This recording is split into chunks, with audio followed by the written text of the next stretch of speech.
Good evening. Welcome to Los Angeles. Thank you for your time. The question I had was, you mentioned to be free, you have to be stepping outside of the body and the consciousness. How do you achieve that, to have that freedom? That was my question. No, but how do you achieve that separation when you step out of the basically physical body and the consciousness?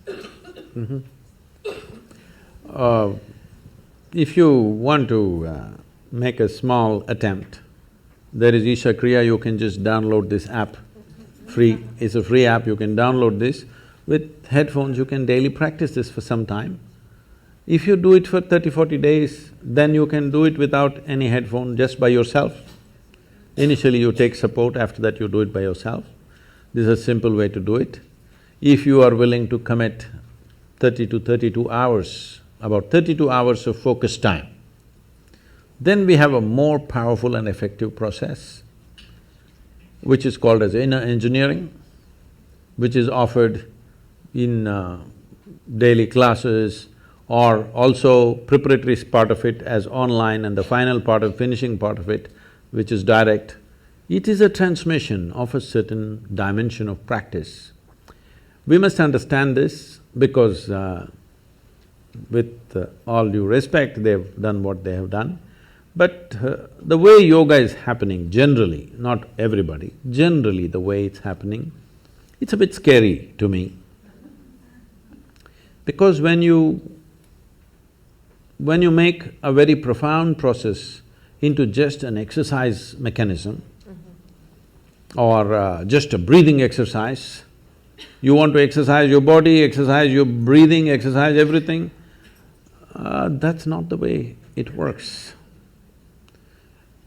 Even the physical dimension of yoga, see, of over 200 sutras that Patanjali gave, only one sutra talks about the physicality of yoga.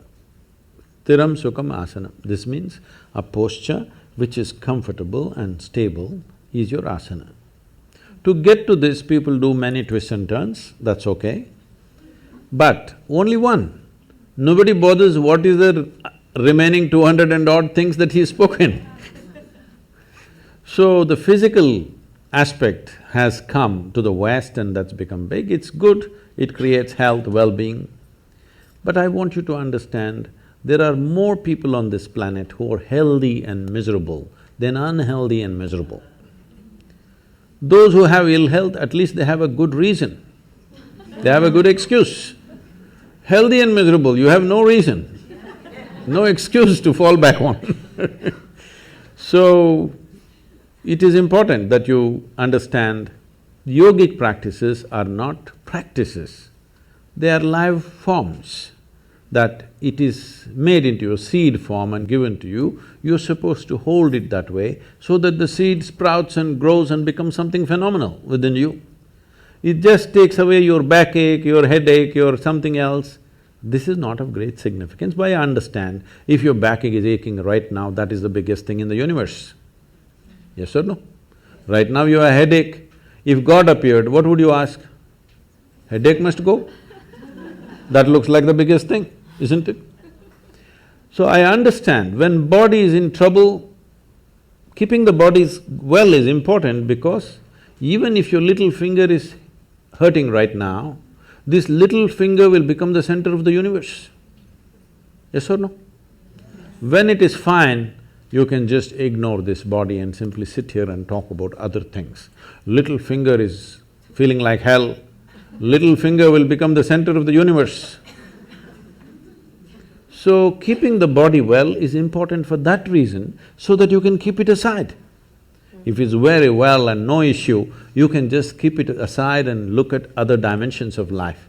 If this is trouble, our entire focus will remain on this, isn't it?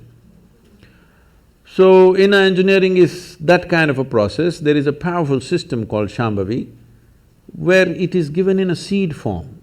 It is a planting that you do and slowly evolves within you.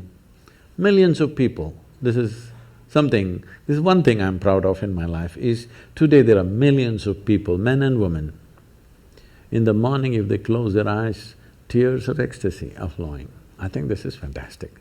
People ask me, Sadhguru, what's the greatest thing you have done? I said, tears.